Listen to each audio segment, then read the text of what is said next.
నువ్వు వెయిట్ చేస్తున్నావు right time కోసం, రైట్ సపోర్ట్ కోసం, రైట్ మోటివేషన్ కోసం, రైట్ పీపుల్ కోసం. కానీ ఒక ట్రూత్ చెప్పాలా, nobody is coming for you. నీ లైఫ్ని చేంజ్ చేయడానికి ఎవరు స్పెషల్గా ప్లాన్ చేయరు. ఎవరు నీ సిచ్యువేషన్ని ఫుల్గా అర్థం చేసుకోరు. ఎవరు నీ పొటెన్షియల్ని నీకన్నా ఎక్కువ బిలీవ్ చేయరు. వరల్డ్ బిజీగా ఉంది బ్రదర్.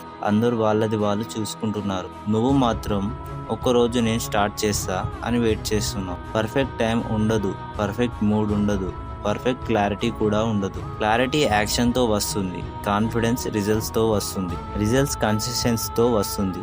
కానీ కన్సిస్టెన్సీ స్టార్ట్ అవ్వాలి అంటే డిసిషన్ ఉండాలి. బ్రెయిన్కి కంఫర్ట్ అంటే ఇష్టం, రిస్క్ అంటే ఇష్టం ఉండదు. అందుకే బ్రెయిన్ ఎక్స్క్యూజెస్ క్రియేట్ చేస్తుంది. ఇంకా కొంచెం ప్రిపేర్ అవ్వాలి, ఇంకా కొంచెం లర్న్ అవ్వాలి, ఇంకా కొంచెం టైం ఉంది. కానీ రియల్గా ఫియర్ని డిలే అని మాస్క్ చేస్తుంది. ఒక క్వశ్చన్ అడుగు, నేను ఇంకా 6 months ఇలానే ఉంటే నా లైఫ్ బెటర్ అవుతుందా? ఆన్సర్ నీకు తెలుసు. చేంజ్ కావాలి అంటే రొటీన్ బ్రేక్ చేయాలి, even when you don't feel like it. Next 7 daysకి రూల్ సెట్ చేయి.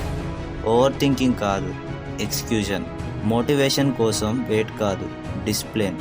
బిగ్ లీఫ్ కాదు, స్మాల్ కన్సిస్టెంట్ స్టెప్. డే 1 అన్కంఫర్టబుల్గా యాక్షన్ చేయి. స్మాల్ అయినా పర్లేదు.